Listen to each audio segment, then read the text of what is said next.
En el sofocante verano de 1743, las campanas de la Catedral de Puebla repicaban anunciando las vísperas, mientras la ciudad ignoraba la tragedia que se gestaba. Tras los muros de la hacienda Salazar, Leonor de Villaverde caminaba con manos entrelazadas, sintiendo un secreto que pronto sería imposible de ocultar. El aire caliente arrastraba el olor a jacarandás y el murmullo de los esclavos trabajando en los campos de trigo, maíz y cebada que se extendían hasta el horizonte. La hacienda era próspera, con edificios formando un cuadrado alrededor de un patio central donde una fuente de cantera rosa borboteaba eternamente. Las paredes de adobe blancas y los techos de tejas rojas brillaban bajo el sol del altiplano mexicano, mientras 20 habitaciones exhibían muebles de España y tapices flamencos. Cada tapiz contaba historias de caza y mitología, recordando a todos la riqueza y el estatus de la familia Salazar. La muerte de don Fernando había sido repentina y violenta, consumido por fiebre y vómitos negros en menos de una semana, dejando a Leonor sumida en el duelo. Don Sebastián Porras, médico de la familia, negaba con la cabeza cada vez que salía de su habitación, incapaz de revertir el destino inevitable. Fernando, hombre robusto de 42 años, habituado al trabajo duro y cabalgatas, yacía reducido a un cuerpo tembloroso. Un contraste doloroso para quienes lo conocían. Leonor sostenía su mano fría, mientras deliraba sobre deudas y comerciantes que lo habían engañado, escuchando sus últimos susurros de arrepentimiento. El funeral fue un evento espectacular, con más de 300 asistentes, incluyendo obispo, funcionarios, comerciantes ricos y familias nobles de la región. Las campanas de todas las iglesias resonaron por horas, mientras Leonor caminaba detrás del féretro con un velo tupido que ocultaba su rostro, pero no su serenidad. Don Rodrigo Salazar, hermano mayor, llegó poco después, mostrando desde el principio su crueldad y pereza, contrastando con la justicia y trabajo de Fernando. Su esposa, doña Inés de Cortázar, observaba con ojos grises y labios apretados, juzgando cada acción con su rigidez moral exagerada. Don Nicolás, el tercer hermano, era diferente, funcionario en la Real Audiencia de México, delgado, amable y educado en España, popular entre la nobleza.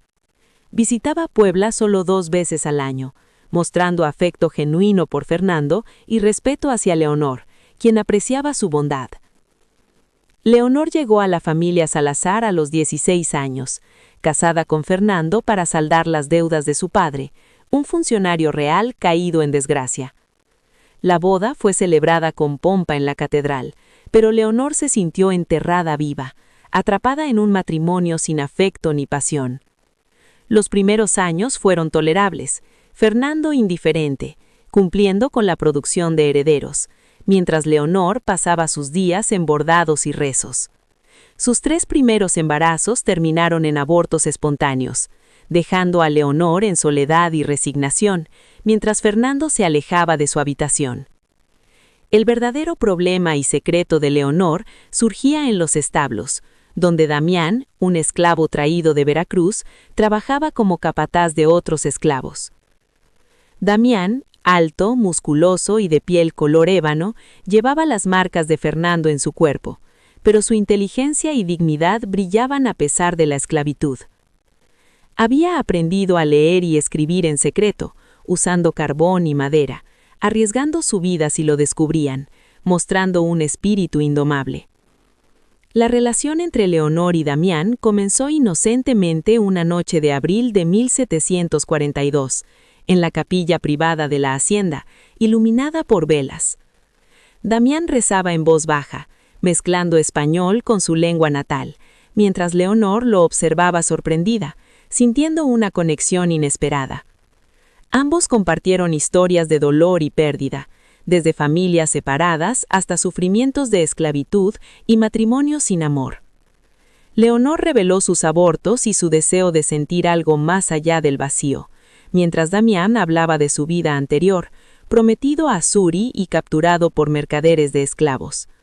Su madre y otros 50 murieron durante el viaje en barco, mientras Damián sobrevivía con fuerza y esperanza, manteniendo su humanidad intacta. Poco a poco su vínculo creció, pasando de compartir penas a una atracción que desafiaba las normas de la hacienda y la sociedad. Leonor comenzó a buscar excusas para pasar por los establos durante el día, mientras Damián ajustaba sus tareas para encontrarse con ella discretamente. Sus manos se rozaban al pasar agua, sus miradas se sostenían un segundo más de lo permitido, creando un lenguaje secreto entre ellos. Cuando Fernando murió en julio, Leonor sintió un alivio prohibido, vistiendo luto riguroso y cumpliendo las tradiciones mientras sus deseos verdaderos crecían en secreto. Por las noches, Leonor bajaba a los establos, y en el cuarto de herramientas finalmente cedieron a lo inevitable, encontrándose en la luz de una lámpara de aceite. El beso fue desesperado y cargado de meses de deseo reprimido, mientras sus cuerpos se unían con ternura, conscientes del riesgo mortal que corrían. Damián susurró que podrían morir si los descubrían, y Leonor respondió que valdría la pena, consolidando un ritual secreto que se repetiría varias veces por semana. Hicieron el amor bajo el techo que dejaba entrar rayos de luna, descubriendo ternura en sus toques callosos y suaves al mismo tiempo, llorando juntos tras cada encuentro. Leonor sintió un renacer de emociones, algo que no experimentaba desde su infancia, mientras Damián ofrecía cuidado y respeto, desafiando las cadenas de su mundo. Cada encuentro fortalecía su vínculo, convirtiéndose en un refugio donde podían expresar deseos y miedos, lejos de las miradas acusadoras de la hacienda. Las noches se convirtieron en escenario de confidencias, risas contenidas y gestos furtivos que intensificaban su atracción, mezclando pasión y afecto genuino. Leonor comenzó a cuestionar su matrimonio y la rigidez de su mundo, mientras Damián soñaba con un futuro donde ambos podrían ser libres juntos. Mientras la hacienda seguía con sus rutinas diurnas, la tensión entre los secretos nocturnos y las obligaciones sociales aumentaba lentamente, generando un ambiente de peligro latente. Los trabajadores observaban cambios en su señora y en Damián, sin comprender totalmente la naturaleza de su vínculo, percibiendo solo fragmentos de emociones prohibidas. El calor del verano intensificaba los momentos de intimidad. Cada sombra y rayo de luna se convertía en cómplice de sus encuentros clandestinos. Leonor comenzó a experimentar nuevas sensaciones, deseo, ansiedad y esperanza, mezcladas con culpa y miedo al ser descubiertos por los Salazar. Los objetos en la capilla y establo se convirtieron en testigos silenciosos de confesiones, risas y susurros que solo ellos compartían, sellando su secreto en la noche.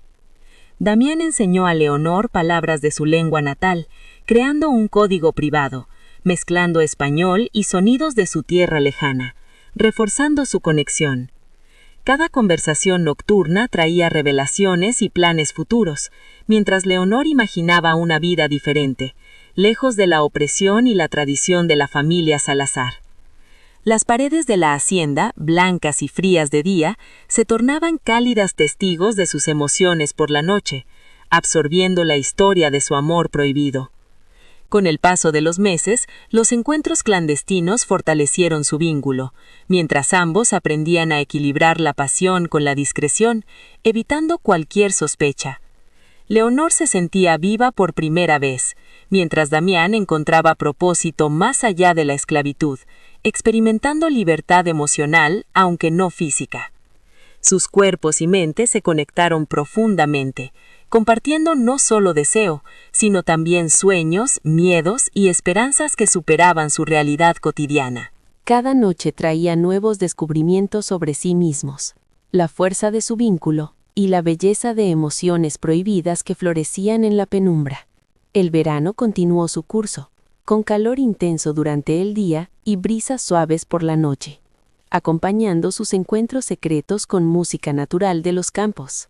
La hacienda seguía funcionando normalmente, con trabajadores y familiares ajenos a la intensidad de la relación que se desarrollaba tras sus ojos. Leonor aprendió a moverse con sigilo, a leer las rutinas de los sirvientes y a aprovechar cada oportunidad para encontrarse con Damián sin ser descubierta. Damián ajustaba sus horarios y tareas, asegurándose de que siempre hubiera momentos en que pudieran compartir su intimidad y secretos. Ambos comenzaron a escribir en secreto sus pensamientos y deseos, utilizando pergaminos y carbón, creando un archivo de emociones que solo ellos comprendían. Estas cartas y dibujos se convirtieron en su refugio, un espacio seguro donde podían expresar lo que sus labios no podían pronunciar frente al mundo. La relación continuó desarrollándose, mezclando pasión, respeto y afecto, mientras la hacienda seguía su rutina y nadie sospechaba la intensidad de lo que ocurría tras sus muros. Cada encuentro reforzaba su conexión, y cada despedida temporal aumentaba la ansiedad y el deseo de volver a estar juntos, fortaleciendo su vínculo emocional. Damián siempre esperaba a Leonor con mantas limpias sobre los sacos de grano. Recogía flores silvestres de los campos para adornar su encuentro. Hablaban mientras se abrazaban, compartiendo sus sueños y deseos secretos. Hacían el amor con la misma pasión con que hablaban de libertad. Soñaban con un mundo donde el color de su piel no importara, donde podrían caminar tomados de la mano sin temor alguno. Si fuéramos libres, decía Damián, te mostraría mi tierra natal. Verías las montañas donde nací y el río donde aprendí a nadar. Le enseñaría su lengua y las canciones que su madre cantaba. Construiríamos nuestra propia casa con nuestras manos, prometía. Si fuéramos libres, respondía Leonor, podríamos quedarnos aquí, en México, en un pequeño pueblo donde nadie los reconociera ni juzgara. Tú trabajarías como herrero, yo como costurera, continuaba ella. Seríamos pobres pero completamente nuestros, susurraba. Sabían que eran solo fantasías que no podían realizar. En la Nueva España de 1743, las leyes eran estrictas y crueles. La limpieza de sangre dictaba que español y negro no podían unirse. Una viuda noble con un esclavo era vista como abominación ante Dios y la ley.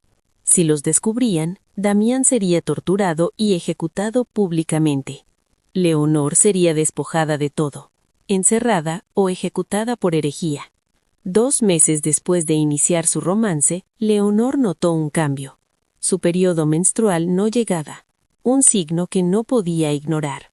Al principio lo atribuyó al estrés y al luto de Fernando, pero cuando llegaron las náuseas matutinas, la verdad fue innegable. Estaba embarazada, y esta vez su cuerpo no rechazaba la vida dentro de ella. El terror la envolvió, consciente de la gravedad de su situación. Contó los meses, recordando que Fernando había muerto hacía 4 meses. Podría intentar presentarlo como un hijo póstumo, pero los números no cuadraban, y el color de piel del bebé lo delataría inmediatamente ante los Salazar. Esa noche le confesó la noticia a Damián, temiendo su reacción. Vio miedo en sus ojos por primera vez, pero también amor feroz y protector. «Huiremos», dijo él. «Caminaremos hasta Veracruz y tomaremos un barco. Iremos a cualquier parte, menos aquí», determinó con firmeza. Leonor dudó, recordando su cicatriz y los cazadores de esclavos. Serían perseguidos sin descanso, y ella, una viuda española, estaría en riesgo. «Entonces, ¿qué hacemos?», preguntó Damián con voz quebrada. «No puedo dejarte enfrentar esto sola ni perder a nuestro hijo», dijo. Leonor sintió un instinto primitivo de madre despertar dentro de ella. Era un instinto violento y protector, reforzado por años de opresión. Pensó en don Rodrigo y su codicia durante el funeral de Fernando. Recordó a doña Inés y sus comentarios sobre casarse rápidamente. La verdad era clara. Don Rodrigo quería la hacienda y ella debería desaparecer. Un accidente, una enfermedad, cualquier excusa sería creíble. «Hay una forma», dijo Leonor lentamente, calculando cada palabra. «Pero necesitarás confiar en mí completamente y ser más fuerte que nunca». «Te seguiría al infierno», respondió Damián sin dudar. «Puede que sea exactamente allí donde nos dirigimos», murmuró Leonor. Durante la semana, Leonor cambió completamente, dejando atrás la sumisión. Se convirtió en observadora, anotando mentalmente cada detalle de la hacienda. Notó los hábitos nocturnos de doña Inés y su insomnio constante. Observó a los guardias, sus turnos y sus conversaciones tempranas en la cocina. Don Rodrigo se volvía cada vez más audaz, ignorando la autoridad de Leonor. Lo encontró en el estudio de Fernando sentado como dueño absoluto. «Esta hacienda necesita un hombre al mando», afirmó don Rodrigo con frialdad. Leonor replicó que Fernando le había dejado la propiedad en testamento.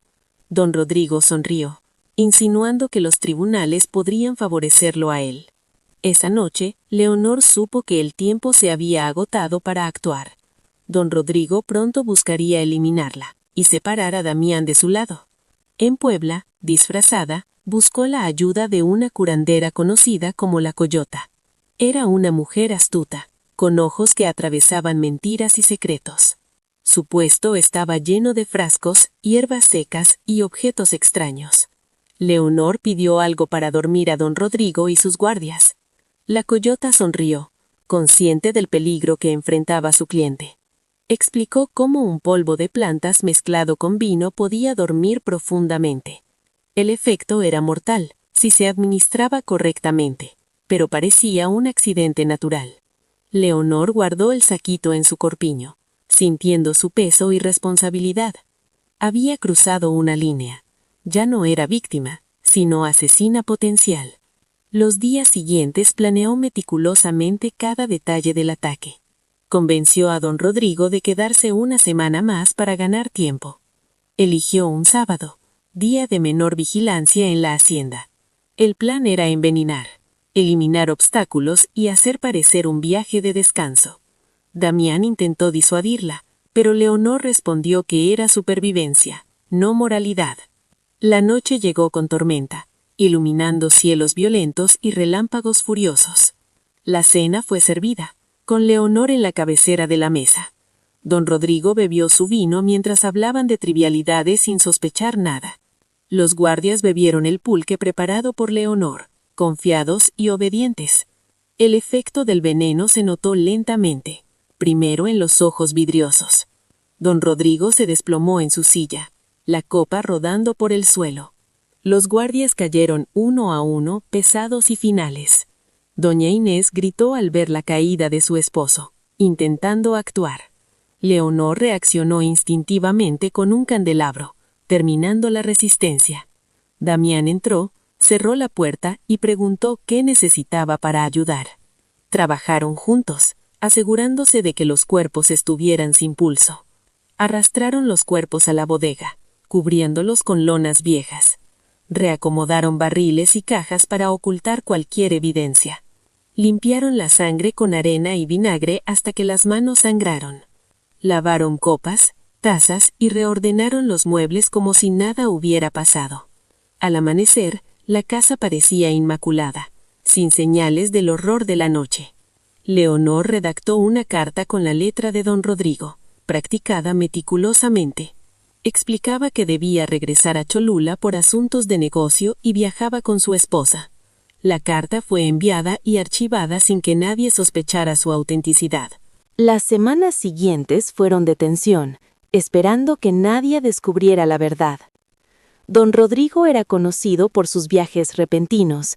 Nadie se sorprendió de su ausencia. El embarazo de Leonor comenzó a hacerse evidente. Cuando ya no pudo ocultarlo, convocó a las damas principales de Puebla para un té. Entre lágrimas ensayadas, anunció que esperaba un hijo póstumo de don Fernando. Concebido justo antes de su muerte, dijo, mirando a las mujeres. Algunas murmuraban entre sí, haciendo cálculos mentales sin atreverse a cuestionar. Varias la felicitaron, llamándolo una bendición del cielo, un regalo final. Pero un secreto más grande necesitaba ser resuelto. Damián. Un esclavo no podía desaparecer sin levantar sospechas. Leonor comenzó a elaborar un plan meticuloso. Primero falsificó documentos de manumisión usando el sello de don Fernando. Practicó su firma hasta que era indistinguible del original. Los documentos declaraban la libertad completa de Damián por servicios excepcionales. Luego lo vendió públicamente a un comerciante ficticio rumbo a Oaxaca. El dinero de la venta fue registrado en los libros de la hacienda. Varios sirvientes fueron testigos de la transacción. Damián fue visto partiendo en un carro con pocas pertenencias. En realidad, solo viajó 30 kilómetros hasta San Andrés Cholula. Con el dinero secreto de Leonor, estableció un taller de herrería. Se presentó como negro libre que compró su libertad años atrás. El pueblo pequeño estaba feliz de tener un herrero hábil.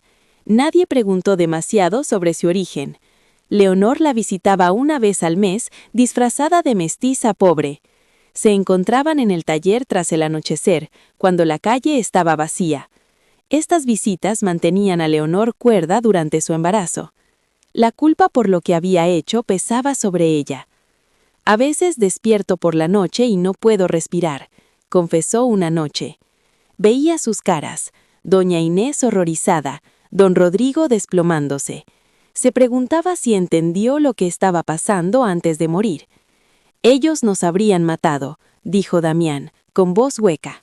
«No teníamos elección», intentó justificarse. «Siempre hay una elección», replicó Leonor con amargura. «Elegimos matar, elegimos convertirnos en monstruos», dijo. «Ahora debemos vivir con eso», concluyó, con lágrimas contenidas. Don Nicolás llegó finalmente de la Ciudad de México en diciembre, 6 meses después de la desaparición de Rodrigo, preocupado por su hermano. Las cartas de amigos en Cholula informaban su ausencia prolongada. La esposa de Rodrigo y sus guardias también habían desaparecido. Los trabajadores de la hacienda estaban confundidos y preocupados. Leonor recibió a Nicolás con lágrimas genuinas esta vez. Le mostró la carta que supuestamente Rodrigo había dejado. Explicó que su hermano había partido de noche con asuntos urgentes. Nicolás, hombre confiado, le creyó sin cuestionar. Leonor era viuda respetable, embarazada del hijo de su difunto hermano. No tenía razón para sospechar de ella.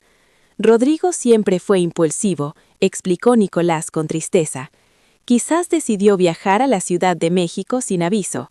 O tal vez fue a ver propiedades en Veracruz. «Enviaré cartas», dijo Nicolás. «Alguien debe haberlo visto». Pero nadie había visto a don Rodrigo, doña Inés, ni los guardias. La mayoría asumió que fueron víctimas de bandidos en el camino. Los asaltos eran comunes, familias desaparecían y cuerpos no eran encontrados. Era una tragedia, pero no inusual. Leonor eligió cuidadosamente a la partera para el nacimiento de su hija. Josefa, mujer de 50 años con reputación de discreción, fue seleccionada. Su esposo era un borracho, dejando a la familia al borde de la ruina.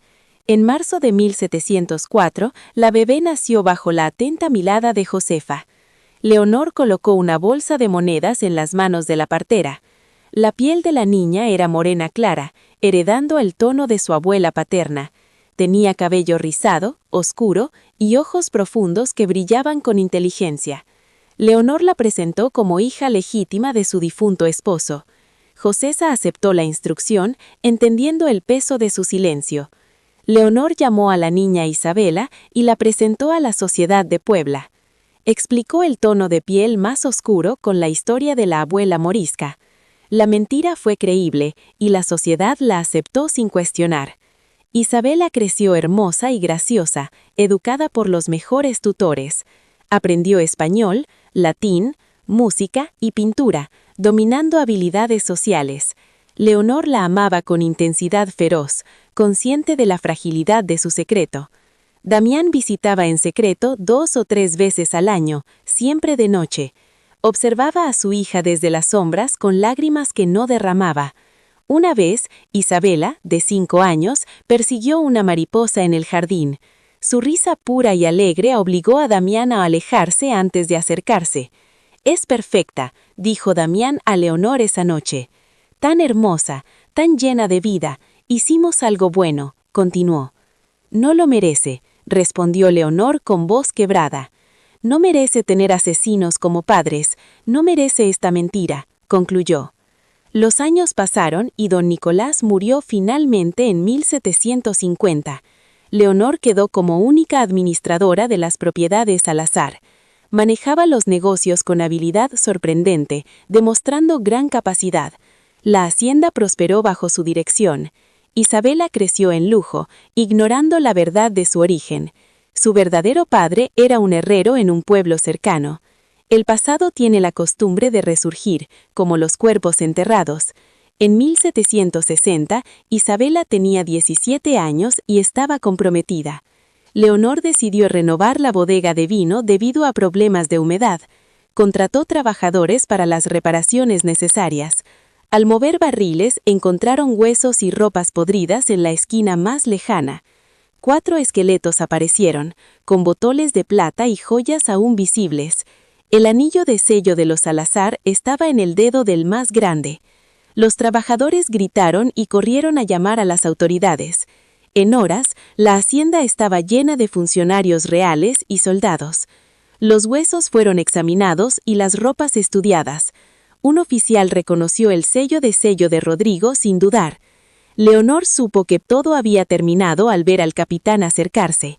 La verdad había estado enterrada durante 17 años, ahora expuesta. La investigación fue rápida y brutal. Los funcionarios interrogaron a todos en la hacienda. Los sirvientes recordaban la noche en que Rodrigo desapareció. Leonor estaba nerviosa, pasando mucho tiempo en las cocinas. Josefa fue traída para interrogatorio, inicialmente firme en su historia. Juró que Isabela era hija legítima de don Fernando, pero bajo amenaza de tortura y arresto de sus hijos, cedió. Confesó el tono de piel de la bebé al nacer. Reveló que Damián era esclavo, vendido meses antes del nacimiento. Los registros mostraron la venta y los documentos de manumisión. Demasiadas coincidencias apuntaban a la verdad. Soldados fueron enviados a San Andrés Cholula. Encontraron al herrero que había aparecido 17 años atrás. Damián fue arrestado mientras trabajaba en su taller. No resistió al ser informado de la detención de Leonor. Dejó caer su martillo y extendió las muñecas para las cadenas. Sus gritos resonaron por el pueblo, un aullido de angustia inolvidable. El juicio fue un espectáculo público en la Plaza Mayor de Puebla. Miles se apiñaban, ansiosos por ver la caída de Leonor. Leonor fue traída encadenada, vestida con hábito marrón tosco. Su cabello, antes arreglado, ahora colgaba suelto y enredado. Su rostro estaba pálido pero sereno, máscara de calma. Se arrodilló frente al juez, levantando la cabeza con orgullo. El fiscal, don Cristóbal de Ayala, leyó los cargos con deleite. Asesinato premeditado de don Rodrigo Salazar, hermano de su esposo. Asesinato de doña Inés de Cortázar, esposa de Rodrigo. Asesinato de los guardias Pascual Ruiz y Esteban Morales. Adulterio con un esclavo. Abominación según las leyes de Dios. Falsificación de documentos legales. Hacer pasar a un hijo bastardo como heredero legítimo. Brujería, decían, porque sólo así podía haber cometido todo. La multitud reaccionó con jadeos y murmullos crecientes. Algunas mujeres gritaban insultos llamándola asesina y bruja. Otros escupían, mientras algunas miraban con comprensión o simpatía. Damián fue arrastrado con cadenas, espalda marcada por el látigo. Sus ojos encontraron los de Leonor. Una comunicación silenciosa emergió. Después de 17 años de separación y mentiras necesarias, aún se amaban. El juicio duró 3 días. Testigo tras testigo fue presentado, exponiendo la larga red de engaños y secretos. El embarazo de Leonor comenzó a mostrarse. Ella intentó ocultarlo, pero pronto fue imposible. Convocó a las damas principales de Puebla para un té. Sus lágrimas eran cuidadosamente ensayadas. Anunció que esperaba un hijo póstumo de don Fernando. Las mujeres murmuraron, haciendo cálculos mentales. Algunas la miraron con sospecha. Otras, con curiosidad. El fiscal real, don Cristóbal de Ayala, era un hombre gordo. Su voz chillona llenó la sala. Leyó los cargos con evidente deleite. Leonor escuchó, imperturbable por fuera. Don Rodrigo Salazar, hermano de su difunto esposo, estaba muerto. Doña Inés de Cortázar también. Los guardias Pascual Ruiz y Esteban Morales habían sido asesinados. Adulterio con un esclavo se le imputaba. Falsificación de documentos legales. Hacer pasar a un hijo bastardo como heredero legítimo. Brujería, decían, porque sólo así podía haber cometido todo. La multitud reaccionó con jadeos y murmullos crecientes. Algunas mujeres gritaban insultos llamándola asesina y bruja. Otros escupían, mientras algunas miraban con comprensión o simpatía. Damián fue arrastrado con cadenas, espalda marcada por el látigo. Sus ojos encontraron los de Leonor. Una comunicación silenciosa emergió. Después de 17 años de separación y mentiras necesarias, aún se amaban. El juicio duró 3 días. Testigo tras testigo fue presentado, exponiendo la larga red de engaños y secretos. El embarazo de Leonor comenzó a mostrarse. Ella intentó ocultarlo, pero pronto fue imposible. Convocó a las damas principales de Puebla para un té. Sus lágrimas eran cuidadosamente ensayadas. Anunció que esperaba un hijo póstumo de don Fernando. Las mujeres murmuraron, haciendo cálculos mentales. Algunas la miraron con sospecha. Otras, con curiosidad. El fiscal real, don Cristóbal de Ayala, era un hombre gordo.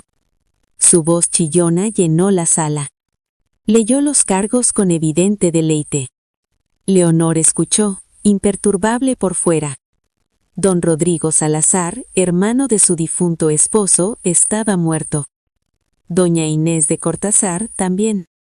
Los guardias Pascual Ruiz y Esteban Morales habían sido asesinados.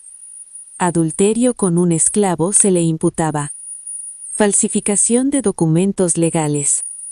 Hacer pasar a un hijo bastardo como heredero legítimo. Brujería, decían, porque sólo así podía haber cometido todo. La multitud reaccionó con jadeos y murmullos crecientes. Algunas mujeres gritaban insultos llamándola asesina y bruja. Otros escupían, mientras algunas miraban con comprensión o simpatía. Damián fue arrastrado con cadenas, espalda marcada por el látigo. Había sido torturado para confesar. Cuando sus ojos encontraron los de Leonor, hubo un momento. Una comunicación silenciosa que no necesitaba palabras. Se amaban, incluso después de 17 años separados. Quizás más por todo lo que habían perdido. El juicio duró 3 días. Testigo tras testigo fue presentado. Sirvientes recordaban comportamientos extraños. La partera Josefa lloró mientras repetía su confesión. Comerciantes reconocieron haber vendido venenos a una mujer misteriosa. El escribano examinó los documentos de manumisión de Damián. Encontró pequeñas inconsistencias en la tinta. Leonor se negó a defenderse. El juez le preguntó si tenía algo que decir. Ella respondió con calma. Hizo lo que hizo por amor. Por un hombre que la veía como humana. Por su hija no nacida. Por amor a la vida, en una sociedad cruel. Mató para proteger a su hijo. Si eso era un crimen, era culpable. Pero no se arrepentía. La multitud quedó escandalizada. El obispo se levantó, temblando. La acusó de herejía. Damián gritó que ella no merecía morir. Los guardias lo golpearon hasta que cayó. Sangre corría por su rostro. El veredicto fue inevitable, culpables. Damián sería colgado. Su cuerpo colgaría 3 días. Leonor sería quemada en la hoguera. Sus propiedades confiscadas. Isabela, su hija, sería despojada de su apellido. Enviada al convento de Santa Clara. La ejecución se programó 3 días después. Leonor fue mantenida en una celda húmeda. Damián en otra cercana. Podían escucharse, pero no verse. Susurraban por las noches. Ella prometió que lo haría todo de nuevo. Él dijo que cada momento valió la pena. El día de la ejecución amaneció claro y caliente. La plaza estaba llena. Algunos trajeron a sus hijos. La horca fue construida en el centro de la plaza. La hoguera estaba lista. Leonor vio a Isabela, sostenida por monjas. Sus ojos se encontraron. Damián fue llevado primero. Caminó hacia la horca con la cabeza alta. Negó mostrar miedo. El sacerdote buscaba una confesión. Damián escupió a sus pies. Amó y protegió a su familia. La trampilla se abrió. Su caída no rompió el cuello limpiamente. Colgó estrangulándose lentamente. Sus piernas pateaban, manos atadas. Tomó casi 10 minutos morir. Leonor gritó su nombre. Luchó contra los guardias. Cuando el cuerpo quedó quieto, trajeron a Leonor. La ataron al poste con cadenas.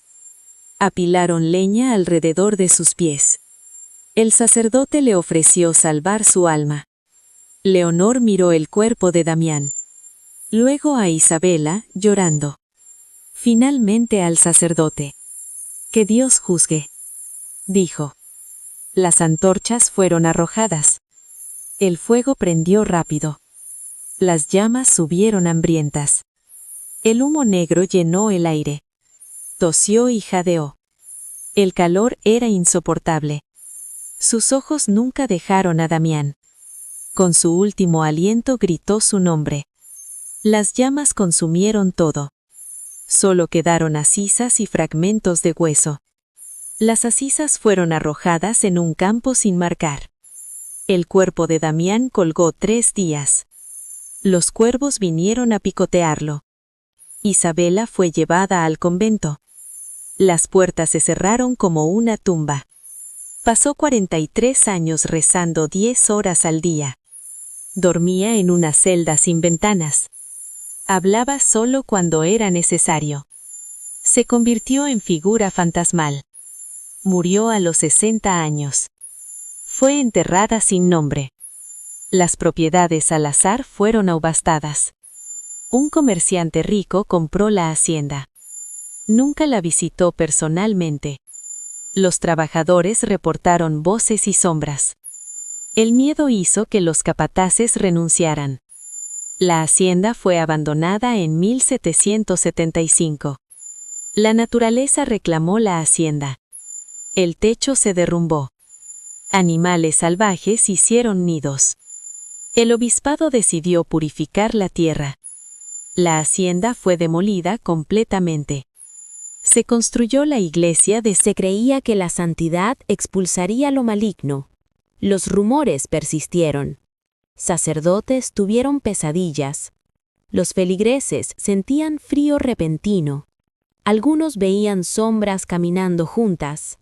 El escándalo de Leonor y Damián se volvió leyenda. Las madres contaban la historia a sus hijas. Los sacerdotes la usaban como advertencia. Para los oprimidos era resistencia. Era amor que desafiaba barreras. Los esclavos contaban la historia en voz baja. Encontraban consuelo en saber que hubo amor verdadero. Los años pasaron. México luchó por su independencia. La esclavitud fue abolida. Puebla creció y cambió. La iglesia fue demolida con el tiempo. El lugar exacto de la hacienda se perdió. Los archivos del Tribunal Real permanecen.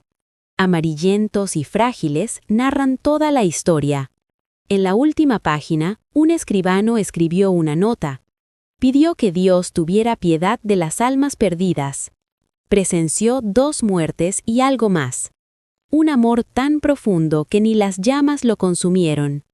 Se preguntó si ellos pecaron al ejecutarlos. Decidió no arriesgar su alma con herejías. Que la historia juzgue, escribió. Así terminó el escándalo de Puebla de 1743. Leonor, viuda embarazada, destruyó a los Salazar y a sí misma. Fue pasión prohibida y asesinato calculado. Fue amor que desafió leyes humanas y divinas. Los susurros todavía se escuchan en verano. Algunos reportan ver sombras caminando de la mano. Finalmente juntas. Finalmente libres. El apellido Salazar desapareció de Puebla. Las propiedades cambiaron de dueño varias veces. Solo la historia se mantiene viva. Un amor que llevó a actos monstruosos. Un amor que la muerte no destruyó completamente. Un amor que pagó el precio máximo por existir. El verdadero horror fue la sociedad que lo condenó. El amor fue más criminal que la esclavitud, más pecaminoso que la opresión, más digno de muerte que la crueldad. El escándalo amoroso de 1743 no es solo fantasmas. Es un espejo oscuro de una sociedad injusta. Creó monstruos de personas ordinarias. Convirtió el amor en crimen. Convirtió el crimen en virtud. Castigaba pasión, recompensaba crueldad. Esa es la lección más aterradora de todas.